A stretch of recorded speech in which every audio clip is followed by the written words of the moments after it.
Suatu kali Nabi bertanya kepada sahabat, siapa yang tahu umatku di antara kalian hamba Allah yang paling menakjubkan imannya?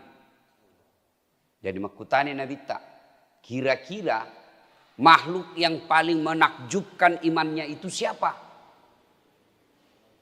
Sahabat menjawab, para malaikat ya Rasulullah. Nabi menjawab, bukan. Tanya sama malaikat. Bagaimana mereka tidak beriman kepada Allah? Mereka bisa berdialog langsung dengan Allah. Jadi tidak istimewa itu. Mereka beriman kepada Allah para malaikat karena mereka bisa langsung melihat kepada Allah. Lalu sahabat berkata lagi, kalau begitu para nabi dan rasul yang istimewa imannya. Kata Nabi, tidak. Bagaimana kami tidak beriman kepada Allah? Kami menerima wahyu, bisa berdiskusi dan bicara langsung dengan malaikat. Ya wajar kalau kami beriman. Lalu sahabat lagi berkata, kalau begitu kami ini sahabatmu ya Rasul. Nabi bersabda, bukan juga kamu. Kenapa? Bagaimana kalian tidak beriman kepada aku? Mereka tidak beriman kepada Allah. Kalian ketemu dengan saya. Kalian melihat mukjizat.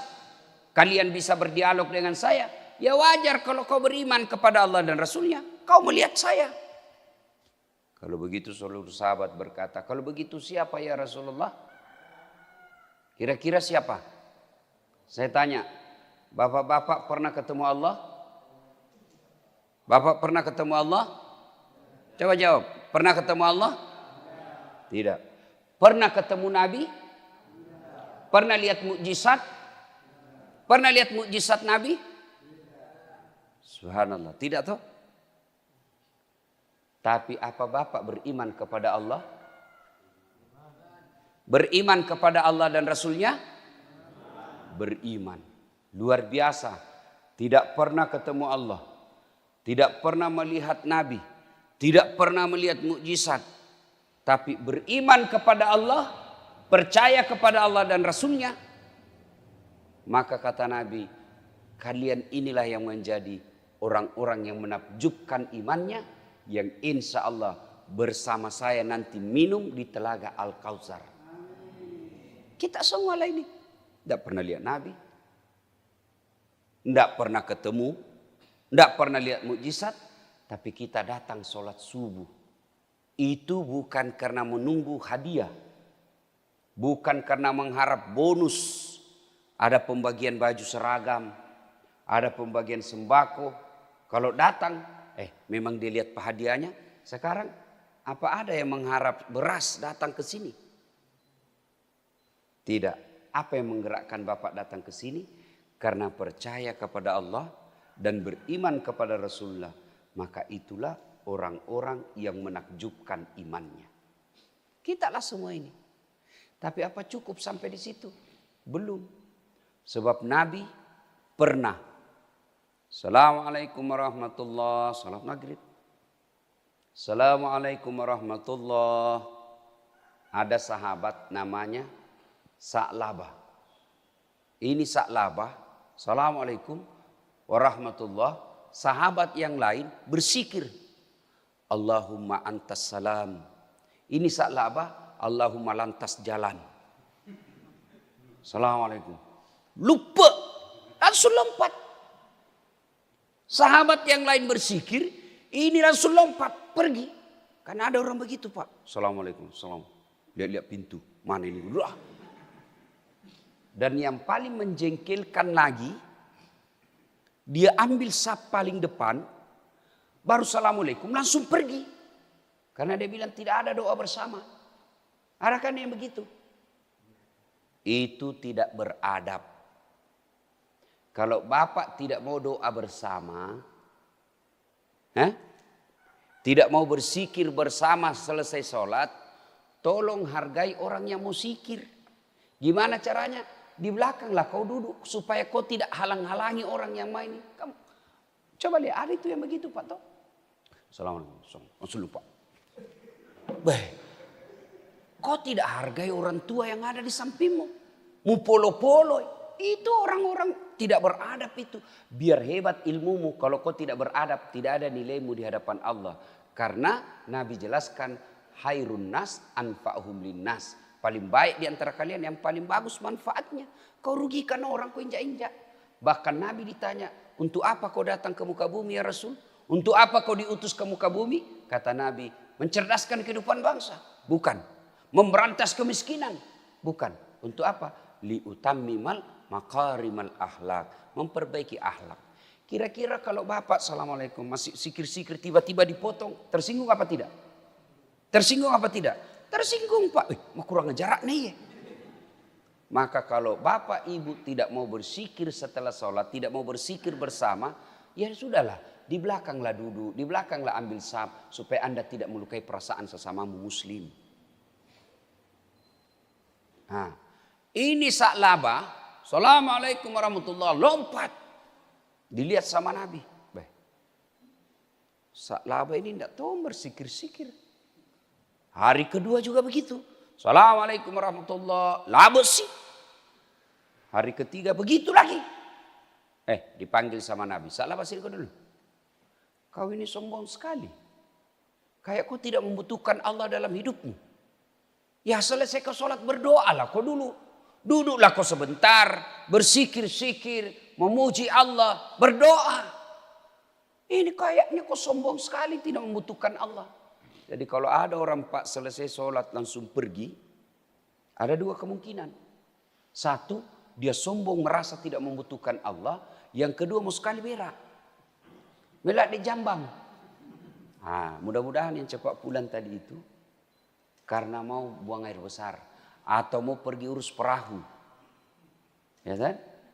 Nah, akhirnya mendengar ini Sa'labah berkata, ya Rasulullah, sebenarnya ini sudah lama saya mau.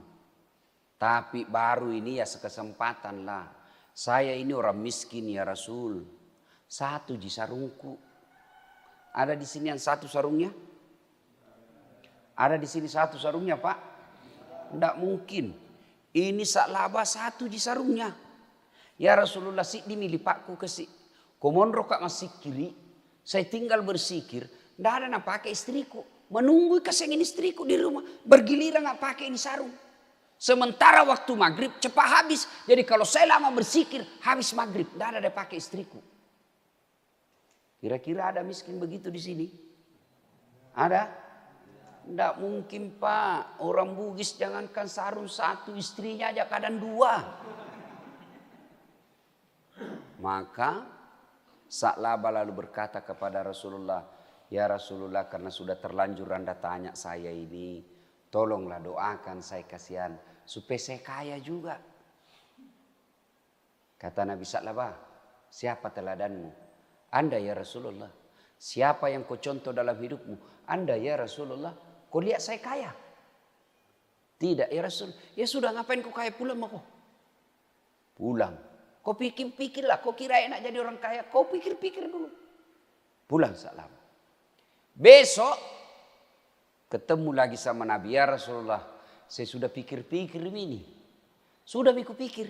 Memang enak kalau miskin. Tapi lebih enak lagi kalau kaya ya Rasul. Kalau saya kaya ya Rasul. Alhamdulillah ada bisa rungkut dua. Istriku bisa bersikir dulu. Kalau saya kaya ya Rasul. Saya bisa beli kambing untuk kurban. Kalau saya kaya ya Rasul. Saya bisa bantu tetanggaku. Enaklah kalau kaya. Kata Nabi pikir kau dulu deh pikir kau. Sudah kupikir ya Rasul.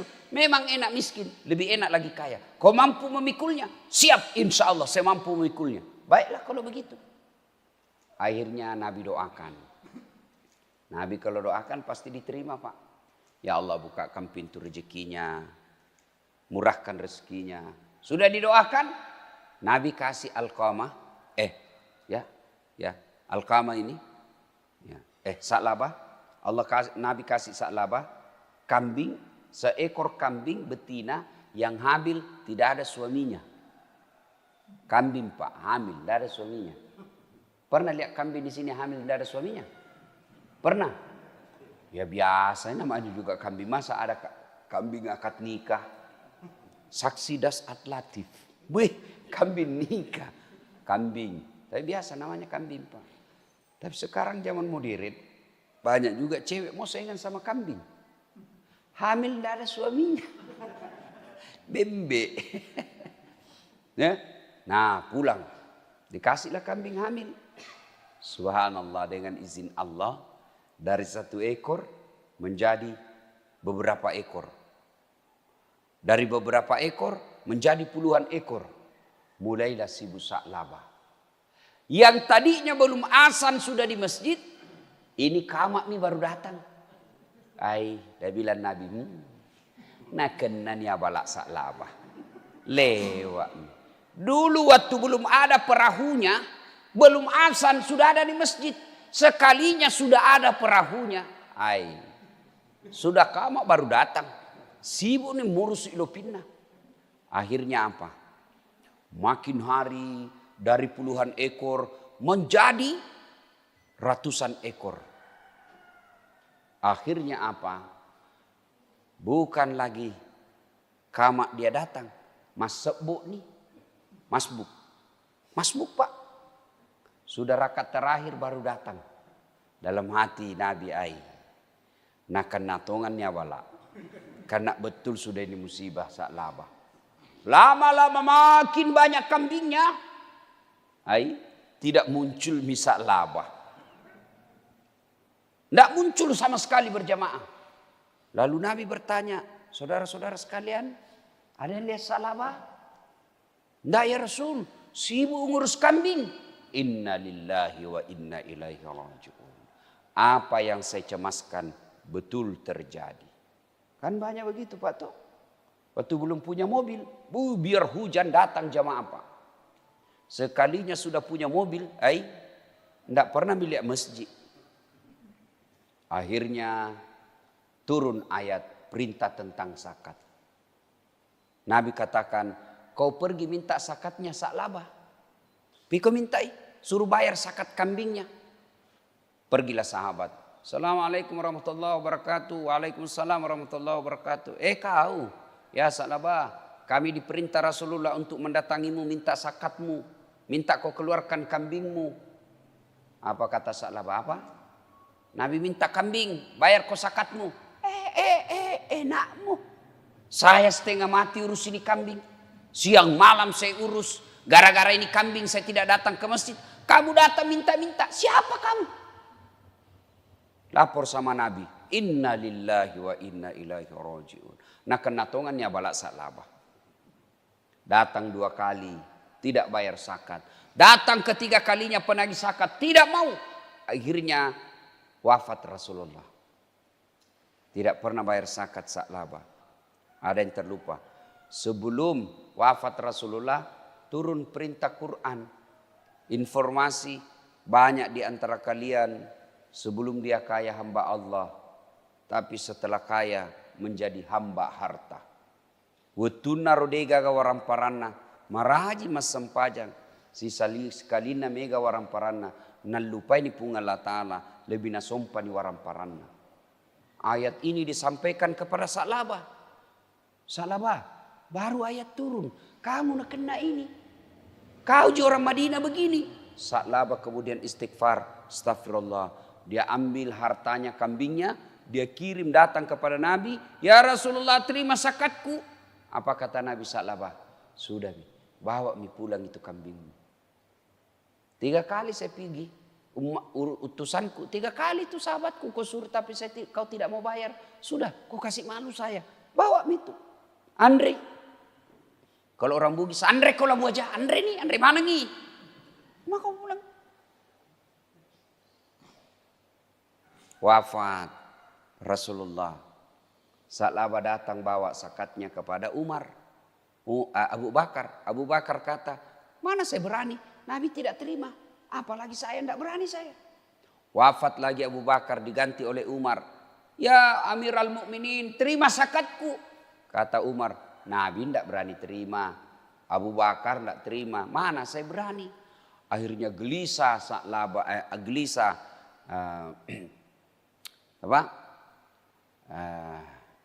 Gelisahlah ini sahabat ini, tidak bayar zakatnya, sengsara perasaannya. Alqamah ini, ya, Sa'labah maksud saya, sengsara dia. Wih, Nabi tidak terima zakatku, Abu Bakar tidak terima zakatku, Umar tidak terima zakatku. Dia gelisah. Akhirnya apa? Bangkrut. Mati semua kambing-kambingnya, hilang semua kambing-kambingnya, jatuh miskin. Dan dikabarkan dia matinya dalam keadaan fasik. Na'udzubillah min zalik. Nah, banyak di antara kita begitu, Pak. Sebelum dia kaya, rajin berjamaah di masjid. Sebelum dia kaya, baik sama tetangganya. Sebelum dia kaya, bagus sopan santunnya. Tapi setelah kaya, tidak pernah lagi datang ke masjid. Jangankan tetangga, saudara kandungnya saja dia sudah tidak baik sama dia. Maka sesungguhnya kekayaan paling enak itu, Pak. Kekayaan paling tinggi bukanlah harta, tapi iman. Harta tidak dibawa mati. Saya bilang sama istriku, enggak usah kau bingung soal harta. Nah, kau tidak bawa mati itu harta. Nah, bilang memang tidak dibawa mati, tapi kalau tidak ada harta rasanya mau mati. Iya toh? Nah, Bapak Ibu Saudara-saudara sekalian, Sa'labah ketika tidak punya kambing, nikmat hidup iman dia dapati. Dia datang berjamaah di masjid. Dan itu sisi mulia di hadapan Allah Subhanahu wa ta'ala. Tapi setelah dia punya kambing ratusan ekor, akhirnya imannya hilang. Dan orang kaya itu, Pak, jangan pikir enak jadi orang kaya. Itu orang kaya itu banyak pertanyaannya nanti di akhirat. Ditanya kambingnya, ditanya perahunya, ditanya mobilnya, ditanya tabungannya, ditanya semua itu rumah-rumahnya. Banyak pertanyaan. Kalau kita orang miskin apa mau ditanyakan? Rumah, kontrak. Mobil, angkutan umum. Motor, Grab, Gojek. Sepeda, enggak punya. Apa pi mau ditanyakan? Apa pi? Cincin, palsu. 10.003. Apa mau ditanyakan nih, Pak? Coba. Orang kaya biar giginya ditanya. Itu emas di gigimu dari mana kau dapat itu? Itu ditanya semua, Pak. Jamu itu kalau dilihat gajimu enggak bisa kau beli itu. Dari mana? Mau ditanya semua. Kalau kita orang miskin jam tidak ada. Jadi cepat. Itu orang kaya masuk juga surga tapi mega pakutanana, Pak. Orang miskin sudah dalam surga, orang kaya masih ditanya. Jadi ada cerita. Tersangka pertama maju. Nama Inem. Pekerjaan pembantu rumah tangga. Gaji, hartamu kau dapat dari mana? Gaji bulan-bulan 1,5 juta. Jadi pembantu. Tuhan sebenarnya tidak ada cita-citaku jadi pembantu. Tapi karena tidak ada jasaku, tidak ada sertifikatku, mamaku sakit di kampung, ya saya jadi pembantu supaya ada gaji saya belikan obat mamaku kasihan. Tiap bulan kekirim orang tuaku 1.500.000 untuk saya. Tiap bulan itu. Wih, hebat. Mobil, tidak ada. Rumah, tinggal di rumahnya majikan. Tabungan, apa mau menabung yang mau dimakan bulan-bulan saja tidak cukup. Kau sholat. Bukan cuma 5 waktu, tahajud saya bangun kalau saya ada masalah.